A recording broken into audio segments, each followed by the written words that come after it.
What's going on, guys? Today I'm back with another H.A.T format replay review for you guys. If you're interested in sending in your H.A.T format replays, you can go down to the video description and find all the information on how to go about sending those in. Anyways, the match I have for you today, we have Sylvan Spieler, who is going to be on Sylvan, versus Lure Tactical, who is going to be on C.A.T, and that is C.A.T with the Thunder Dragons as well. So pretty cool deck that I know a lot of people have asked me about, and this was a top 4 match from the Duelist Crown tournament that had taken place.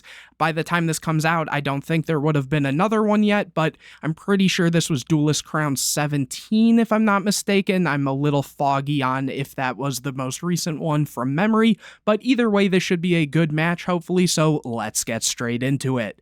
It looks like Lure Tactical is going to start this one out.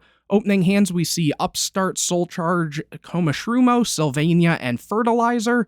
And on the other side, we see Torrential, Thunder Dragon, Artifact, Madolche, Ignition, and Divine Wrath. And here Lure will get a draw for turn, getting a copy of Bottomless. So, you know, having access to Ignition and an Artifact isn't terrible, as well as the Thunder Dragon to deck thin, plus having access to free discards for the Divine Wrath, and several traps is not bad at all. So here they are going to discard the Thunder Dragon and add both copies of Thunder Dragon here. After that, they are going to set all the back row and over to Sylvan, who gets a Divine Wrath of their own. Both of these players did decide to bring Divine Wrath, which is pretty cool, given it's not the most common card in H.A.T format, but it definitely is a strong card. Anyways, Sylvan here starts with Upstart Goblin, draws into a copy of Sylvan Charity, which is a great draw here, activating it, drawing into Komashrumo, Fertilizer, and Hermitry, putting back the Hermitry and Komashrumo. And after that, it looks like they are going to activate Sylvania, set the copy of Komashrumo, set the copy of Divine Wrath, and pass it over. In the end phase, though, Lure Tactical is going to activate the Ignition, and here it looks like they accidentally misclicked. And so they're just going to reset that a little bit. They're destroying the copy of Madolche and then setting another copy of Madolche. And just in case there are people that still don't know this, when you have, 5 sets, you can still activate Ignition, but you have to pop your own back row. You can't pop the opponent's. So this is all completely fine here. And after that, it looks like the Madolche is going to trigger to special summon itself and then use the effect to pop that copy of Sylvania. Given, this card does have an effect on the opponent's end phase, so it is pretty good to get rid of that because this would excavate the top card, and basically you have the option to put it on the top or bottom if it's not a plant. We know that Sylvan stacked, a plant, whether that was the Hermitry or the Komashrumo. We'd probably assume it's the Komashrumo to try to eat through some of this back row, but anyways, over to Lure Tactical, who gets a copy of Scythe for turn, so not the greatest card there. And here they're going to go battle phase, run into the Komashrumo, which will be able to excavate the top 5, and Divine Wrath is going to meet that. So activating this, it says when a monster effect is activated, discard a card, negate the activation. If you do, destroy that monster. So really putting a lockdown on Sylvan from getting, started here. And after that, it's going to be over to Sylvan Spieler, who draws a copy of Hermitry. Oh, so they actually put the Hermitry on top, just to be able to look at the top 3 if that Sylvania had been able to resolve here. But here, it looks like they're just going to pass over to Lure Tactical, who gets another Divine Wrath, and they still have that copy of Thunder Dragon in hand. So just going to battle phase, poking in with the Madolche before setting the Divine Wrath, and over to Sylvan, who now gets that other Komashrumo, which they're going to set back over to Lure Tactical, who gets a card D. And here they're choosing to go for the card D, going and drawing into a Mermail, and then it becomes the end phase. So this is somewhat giving Sylvan a opening that they really desperately need. Here, flipping Komashrumo, the Divine Wrath is going to activate to negate and destroy it. Then Martial Leaf can activate, or summon and activate. Here, excavating a copy of Soul Charge and Martial Leaf. So the other Martial Leaf will be able to trigger. The Soul Charge will go to the bottom of the deck, popping that copy of Madolche, and then going to battle phase and attacking in for 15. Back over to Lure Tactical, who gets another card D, but they are going to go and summon the Mermail, and it looks like no effect, just going to battle phase and walking over that copy of Martial Leaf before passing it back over to Sylvan Spieler. Here, it looks like Sylvan will draw into a copy of Sage Koya and go and activate that copy of Miracle Fertilizer, bringing back the copy of Martial Leaf, and then activating the other fertilizer to bring back another copy of Martial Leaf, and Torrential is going to meet that, so maybe Sylvan was trying to go for some form of a rank 3 play, which I've seen in a lot of their other builds. They usually play something like a Melee of the Trees, but obviously these are waters, so I'm not entirely sure what they were planning to go for there necessarily. Maybe a lot of the times the Sylvan deck plays things like Mechquip Engineer, which is kind of a safe option, or maybe just going to push in for some damage, even though they wouldn't have been able to get over the Mermail there. So probably just trying, maybe even going, no, they couldn't even like normal summon because they use the fertilizer. So probably going for some Xyz play there. But either way, the Torrential was able to meet all of that, and then the Sage Koya can trigger because a Sylvan was sent to graveyard, except during the damage step. Yeah, when a Sylvan monster is sent to the graveyard, except during the damage step, you can special summon this card from your hand. So after that, it will be summoned. However, the Bottomless is going to meet that, banishing it. So back over to Lure Tactical, who gets a copy of Moral Tax. So really not seeing that much here. They're going to normal summon the Mermail and use the effect. But here, Sylvan Spieler is going to have that copy of Divine Wrath to negate and destroy it, getting rid of the Hermitry. So now this Soul Charge could be pretty big. Let me relook at the back row here. Oh, it is just double Moral Tack. So Sylvan might actually, and drawing a copy of Charity for turn is pretty solid. They're going to blind go for it, getting a Sage Koya, Sylvania, and Upstart, putting back the Sage Koya and Upstart here. And after that, going for a very big Soul Charge play, going for the Martial Leaf, and Hermitry here. After that, they are going to overlay. Oh, so they probably were going for a copy of Engineer there, as I had thought. After that, activating the Hermitry, excavating the Sage Koya, drawing into the copy of Upstart. Then the Sage Koya can add back the copy of Charity as follow-up. And then activating Upstart, drawing into a copy of Princess Sprout, which isn't necessarily great here, but, you know, given everything they have here, it probably is pretty solid because they'll be able to make good use of it, especially with a Hermitry on board. After that, they're going to activate the Sylvania and pass it over to Lure, who gets a copy of Duality. So here, they're going to activate Duality, revealing Sanctum, Beagle Tack, and Double Cyclone, taking the copy of Sanctum and putting the others back. Now, I'm kind of curious. They had double Moral Tack here. They have a Scythe here. They have another Moral Tack here, so they're out of Moral Tacks, and I'm pretty sure they played double Beagle Tack from what I remember. So if anything, they do have Beagle Tacks left in deck, so they can use the Sanctum and be able to pop double Moral Tack if need be, and then be able to make rank 5s, as well as just having that as an eruption. So here, it looks like they're going to set the Sanctum, set the copy of Scythe, and then go for the card D using the effect, drawing into a double Cyclone and Call the Haunted. And then here in the end phase, Sylvania will be able to trigger as well, but the double Cyclone is going to come down and chain to that, popping the copy of Moral Tack and the copy of Call the Haunted here. So making sure that Sylvania is not able to trigger. And unfortunately, you know, it is Lure's turn, so that Moral Tack won't be able to trigger either here. And here, Sylvan is going to draw and get a copy of Sage Koya. And let's see what they do. They are going to activate Charity, drawing into a Martial Leaf, Cherub Sprout, and Peacekeeper, putting back the Princess Sprout and Cherub Sprout. And after that, they're going to normal summon Martial Leaf, going and excavating 2 and hitting both, obviously. And then the Princess Sprout is going to summon, and it looks like they are going to make it a level 7. And after that, the Cherub Sprout is going to go and get a copy of Spore here. After that, Lure is going to activate that copy of Sanctum, going for Beagle Tack, and that way they can then pop the Moral Tack and Scythe, so locking out of the extra deck here with the Scythe, and then Moral Tack will attempt to activate. We'll see if the Engineer goes and triggers, which it is going to trigger, switching the Hermitry to defense, and then it looks like, obviously, the Moral Tack is non-targeting, so they are going to pop the copy of Engineer. After that, the Hermitry is going to trigger and excavate a copy of Hermitry, as well as getting a draw, getting a copy of Soul Charge, which they do have a bit of life, but at the same time, it's, you know, a little risky given how much life Lure still has left.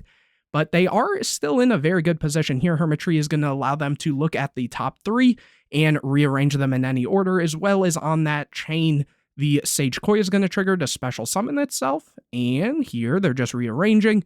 After that, switching the Hermitry to attack, given that this was switched by a card effect and it wasn't summoned this turn, they can switch that back to attack, which is what they're going to do, and then go to battle phase. The Sage Koya is going to walk over the copy of Moral Attack, and the Hermitry is going to walk over the copy of Scythe, before passing it to Lure Tactical, who gets a copy of Treptrick Trapple Nightmare, and they are switching the Beagle Tech to attack and running over the copy of Spore, keeping them off of any sort of level 8 Synchro, though at the same time, now that this is level 7 and they have the Sage Koya, they can just go for a rank 7, which is also just really strong here, setting the 2 back row over to Sylvan, who now gets a copy of Lone Fire, so very good follow-up if need be. And they're going to take a second to think here, and let's see what they go for. They are going to go and normal summon the copy of Lone Fire. I'm a little curious. They had used their Torrential already, right? So not really any fear for that. Going for another copy of Hermitry, going to battle phase, and Martial Leaf over the Beagle Tech, and then Sage Koya is going to attack in. The Hermitry is going to attack in, and will we see the Call of the Haunted here? Let's see. They are going to go for the Call of the Haunted, and summon back a Moral Attack, which is going to pop that other copy of Hermitry. Main phase 2, they are going to use Hermitry to excavate the top card, which is Divine Wrath, which will go back to the bottom of the deck. After that, going for a copy of Big Eye to take the copy of Moral Attack, but the Traptrick Trapple Nightmare is going to eat that. And after that, it looks like they're using Spore, banishing the Sage Koya to special summon itself, and now it's a level 8.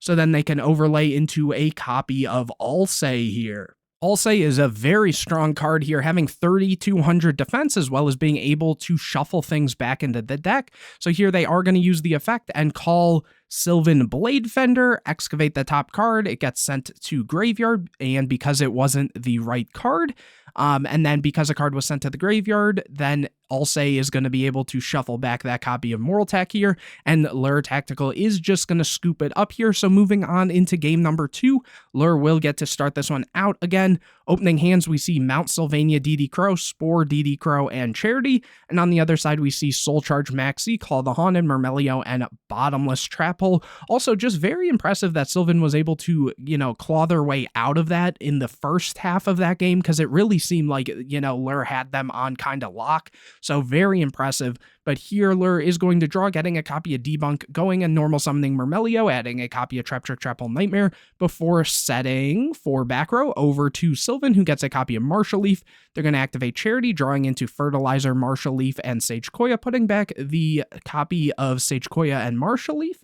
And after that, going and normal summoning a copy of Martial Leaf and sending those two to graveyard. Going to try to pop the Mermail as well, but it looks like Chainlink 1 is going to be Martial Leaf, Chainlink 2 is Sage Koya, so the debunk is going to be used on the copy of Sage Koya, so they won't be able to add back that copy of Charity here.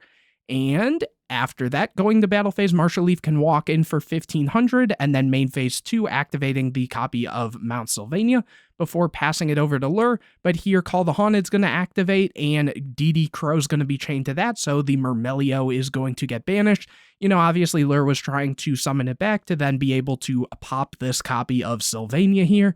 Anyways, they draw for turn, get a copy of Moral Attack before going to end phase. Here, Sylvan Spieler is going to use the Sylvania, excavating the Soul Charge, and it looks like they are going to put it on the bottom of the deck and draw for turn, getting a copy of Forbidden Lance, which is good into, several back row here. So from here, let's see, they are going to use the Fertilizer, and Lure is going to go and activate Max C, and it looks like Sylvan's going to bring back that copy of Martial Leaf. Lure draws into another Max C. Always drawing Max C off the Max C never really feels good, depending on the situation here, and Sylvan is just going to go to battle phase and walk in for 3,000.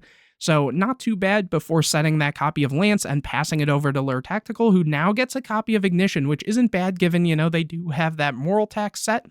And they are going to set it and face Sylvania triggers.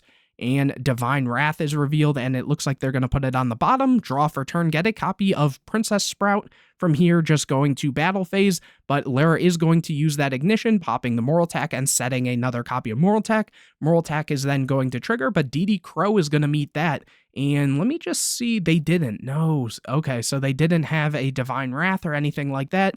So here, Sylvan is just going to attack in for a lot of damage. Lure does still have 500 life left, so, you know, depending on what they can get into, that's not terrible. Here, it looks like Sylvan is going to overlay into a copy of Engineer that is going to be met with Lure Tactical's Bottomless, and they are going to chain the Engineer, but Trap Trick Trap Hole Nightmare is going to clear that. After that, Fertilizer is going to be activated to bring back the Martial Leaf. Was that not this turn that they activated it? That was the last turn, right? Because they had gone max C. Yeah, because this was in the end phase of the last turn where they crowed it and stuff. Okay, so then after that, it looks like Maxi's going to be chained to the Fertilizer here, and Lure draws into a copy of Double Cyclone, and then after that, drawing a copy of Torrential for turn, setting 2, end phase. The Sylvania is going to activate, hitting a copy of Komashruma, so, you know, Sylvan is going to get the chance to pop a back row here, which is like the perfect thing. You're getting rid of the Call the Haunted, though. Oh, so probably just playing around in case it is a artifact or something like that. Though at the same time, it would have been on Lure Tactical's turn, so that wouldn't have been too bad, I guess. But here, anyways, it looks like, did they draw another copy of Lance for turn as well? That's kind of funny, but here Fertilizer's activated, getting a copy of Martial Leaf back, so it's just kind of Martial Leaf beatdown going for game. Here the Torrential is going to activate, and it looks like Sylvan is going to go and chain that copy of Lance, double Lance actually, to protect both, and that will be enough for game if so. And here it looks like, though, Lure does still, you know, have that copy of Moral Attack and Double Cyclone, so they actually are going to go and use the Double Cyclone, popping the Moral Attack and popping the Sylvania, and here the Moral Attack can summon back, and let's see, they are going to go and pop the, what are they going for? They are going for the Fertilizer here, and Fertilizer does say once per turn you can target one plant monster in your graveyard, special summon that target. You cannot normal summon or set during the turn you activate this effect. If a monster special summoned by this effect leaves the field, destroy this card. Okay, so they were going and popping that. Was this one normal summoned? I thought they had brought back both off of it, but I guess it doesn't destroy, like, this isn't like a lot of reborn cards where if this leaves it destroys the monsters. It's the other way around. So actually, yeah, that's why they were kind of correcting all of that. But anyways, here it looks like Lure drew into a copy of Mermail, which they're going to normal summon, and it looks like they have no more targets in deck, so just going to battle phase and running in. Now it looks kind of like Lure, even with that 500 life, isn't in the terrible position. Oh, but here it looks like Sylvan Spieler is going to get a copy of Blaster, and they definitely had those Komashrumos, or at least one Komashrumo there. And then besides that, they actually just don't have a way to get this out. So here, it looks like they're just going to set the copy of Spore, pass it over to Lure Tactical, who gets a copy of Moral Attack, which actually you'd think is a bad draw, but they could, if they really want to, just tribute over the Mermail, and then which is exactly what they're doing, to be able to go for a rank 5 here, going for a copy of Pleiades just to bounce that card back to hand and then push in for some damage. And now Sylvan Spieler's really going to need to draw here, getting a copy of Chirp Sprout, setting again that copy of Spore. Here, oh, Lure gets a copy of Dionea, which is the perfect draw. And here, wow, so Lure was able to take that one with just 500 life points. Like I said, you know, it's not over until all the life is gone. Really wild. So, you know, in the first one, I thought Lure was going to take it, and Sylvan ended up taking it. In this one, I thought Sylvan had it, and Lure ended up taking it. So, very impressive showing from both of these players. And moving on into game number 3, Sylvan is going to start this one out. We see Peacekeeper, Divine Wrath, Martial Leaf, Miracle Fertilizer, and Upstart Goblin. And on the other side, we see Black Horn of Heaven, Double Moral Attack, Call the Haunted, and Duality. And here, Sylvan Spieler is going to get a draw for turn, getting another copy of Fertilizer, activating Upstart, getting another copy of Divine Wrath, normal summoning Martial Leaf, excavating DD Crow and Lonefire. The DD Crow's going to go to the bottom of the deck, but Lonefire will stay in graveyard, so that's not bad at all. And here they're going to set the double Divine Wrath before passing it over to Lure Tactical, who gets a copy of DD Crow, which also is just a great card in this situation, minus the fact, obviously, Sylvan does have the copies of Divine Wrath here. We will have to see, though, what lure gets off of this duality, which they're going to activate, revealing Double Cyclone, Maxi, and Bottomless, taking the copy of Double Cyclone, which honestly makes sense given how many artifacts they have in hand here, setting all of them, and just passing, setting 5 back row. Over to Sylvan Spieler, who now gets a copy of Martial Leaf, and they are going to normal summon Martial Leaf, excavating Hermitry and Charity, so putting the Charity at the bottom of the deck, and then Hermitry allowing them to stack the top 3. It's funny how these games have kind of turned into, you know, Martial Leaf beatdown, sort of. And let's see, is Lure going to take both? No, they're going to activate the copy of Double Cyclone, going after one of the Divine Wraths and the Moral Attack. Then Moral Attack is going to trigger.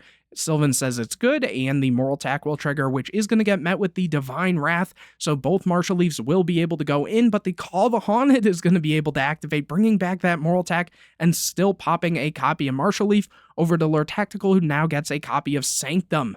And here they're just going to go to battle phase, run over the Martial Leaf before setting the copy of Sanctum. Over to Sylvan Spieler, who now gets a copy of Terraforming, which they are going to activate, getting that Sylvania. And let's see here, they are going to activate Fertilizer and go for the Hermitry. And you know, Lure's letting that go through, so not even wasting the DD Crow or anything like that, because they do have this copy of Sanctum here. So they are going to use that, going for a Moral Attack. Moral Attack is going to pop the Hermitry, which is going to get rid of the Fertilizer. The other Fertilizer is going to go and trigger. The DD Crow is going to banish the copy of Hermitry there. And right now, Lure is in a great, you know, position. It's very strong. Here, going to battle phase and attacking in with both. And let's see if in main phase 2, okay, so choosing to go for Pleiades over, say, you know, using the duality, and here they are going to bounce their own Call the Haunted so they can reset it along with setting a copy of duality. In the end phase, Sylvania is going to trigger to excavate the top card, which is that copy of Princess Sprout. Then Princess Sprout can summon itself as a level 8. Here, Sylvan Spieler does get a draw for turn, getting a copy of Sylvan Charity, which they're going to activate, and finding Sage Koya, Komashrumo, and Sylvania. And they're going to put back Sylvania and Komashrumo. So honestly, very good draws there. And here it looks like Lure Tactical is going to take a second to think. They're going to activate Call the Haunted and bring back the Moral Attack, which is going to pop the Fertilizer, keeping them off of, you know, extra bodies and stuff like that, especially given what Duality, Moral Attack, and Blackhorn. So not necessarily the greatest back row there. And here it looks like they tributed the copy of Princess Sprout to excavate the top card, which does hit that copy of Komashrumo. So then the Komashrumo will be able to pop a card, as well as Sage Koya is going to trigger. So here they are popping the Call the Haunted, which will get rid of the Moral Attack, as well as Sage Koya special summons itself, excavates the top card, which is that Sylvania, so that will go to the bottom of the deck. And then here it looks like they're going to go to battle phase, swinging into Pleiades, but Pleiades is going to chain to bounce back the Sage Koya. Here Lure gets a copy of Soul Charge. And what's their grave? They do have double Moral Attack, so if they really wanted to, they could technically make a Soul Charge play here, or they can just try to push in for damage. Right now, if they hit any monster, they are in a good place here, and they don't hit any monsters. Very unfortunate. Here they are going to take the copy of Sanctum, though. Man, that could have just ended the game, but nope, they aren't able to. Instead, going to battle phase, attacking in, and because they used the duality, they turned off their Soul Charge, as well as even, like, overlaying this into, say, a Gaia Dragon, or even if they're on M7 or something. So setting the Sanctum, they're still in a very good spot, especially 9,000 life. And here, end phase, the Sylvania is going to activate, finding that copy of Soul Charge, which will go to the bottom of the deck, I'd assume. And here it looks like Sylvan is going to draw into another Sage Koya. Very unfortunate that they just weren't seeing anything towards the end there. But very impressive showing from Lure Tactical here. And again, being able to show off Divine Wrath was really cool in this match, and even the Thunder Dragons in Game 1. And yeah, just very impressive showing from both of these players. So hopefully you guys enjoyed this video. If you did, make sure to leave a like on it, comment any questions or videos you want to see in the future, subscribe to the channel, hit the bell to get notified anytime I put a new video out, share this video with your friends, and don't forget to go down to the video description to find out how you can send in your hat format replays. Whether you won or lost, if you thought the deck you or your opponent was playing was pretty cool, feel free to send those in. I'm sure a lot of people would love to see them. And anyways, guys, I will see you in the next video.